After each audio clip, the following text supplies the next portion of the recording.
Hello, welcome to my channel. My name is Vishal and I hope आप सब बढ़िया होंगे। ये क्वेश्चन CHSL 2020 में पूछा हुआ प्रॉफिट एंड लॉस का क्वेश्चन है। आइए क्वेश्चन को रीड करते हैं। क्वेश्चन में कह रहा है, a shopkeeper sold an article for 455 rupees at a loss if he sell it for the 490, then he would gain an amount for 4 times the loss.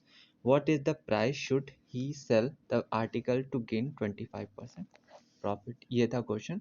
आइए क्वेश्चन को सॉल्व करते हैं। क्वेश्चन में कह रहा है कि उसने जो है कि 455 रुपीज़ में एक आर्टिकल को सेल किया तो उसको लॉस हो रहा है, और उसने अगर 450 रुपीज़ में सेल किया तो उसको उसके लॉस का 4 गुना प्रॉफिट हो रहा है। मतलब अगर पहले उसको 1 लॉस हो रहा था तो अब 4 प्रॉफिट हो रहा है। और पेज कितने में रहा था? पहले जब 455 में सेल कर रहा था तो उसको 1 का लॉस हो रहा था, 1 यूनिट का। यहाँ पे अगर हम अपना CP मान लेते हैं, और जब वो उसको 490 में सेल कर रहा था तो उसको 4 का प्रॉफिट हो रहा था।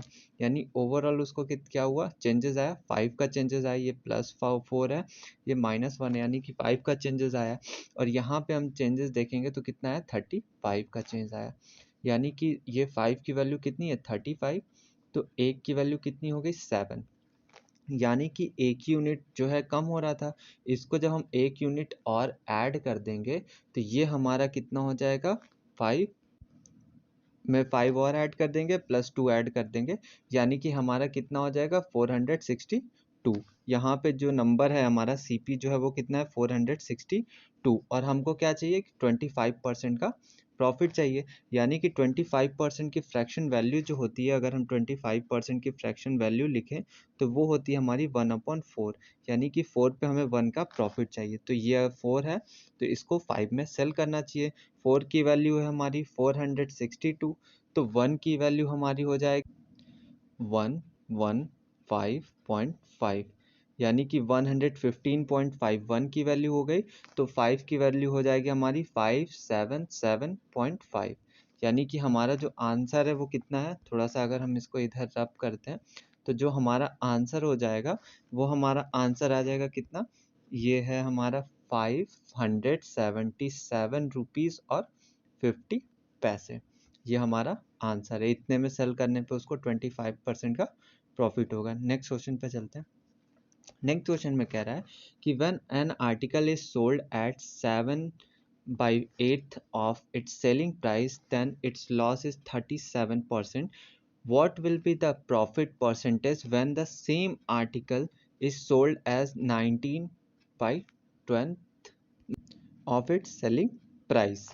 तो अगर हम लोग SP को ऐसा ले लें जो कि 8 से भी डिविजिबल हो और 12 से भी डिविजिबल हो तो वो नंबर हमें मिलेगा 24।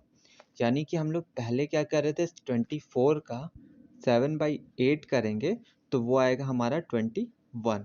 और जब 24 का हम लोग 19th/12 करेंगे तो ये हमारा आएगा 38। यानी कि पहले जो 21 में सेल कर रहा था तो उसको 37% का लॉस हुआ था। 37% का लॉस यानी कि वो कितने में सेल कर रहा होगा?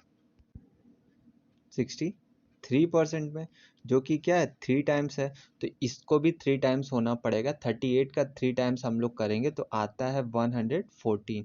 और हम लोग जानते हैं कि जो हमारा CP होता है वो अपने आप में 100% होता है, और सेल हो रहा है 114% में, यानी कि उसको जो प्रॉफिट हो रहा है वो कितना हो रहा है? 14% का प्रॉफिट हो रहा है। आई होप आप लोग को समझ में आया होगा। अगर कोई भी डाउट होगा आप कमेंट कर सकते हैं, and don't forget to like, share and subscribe. Thank you.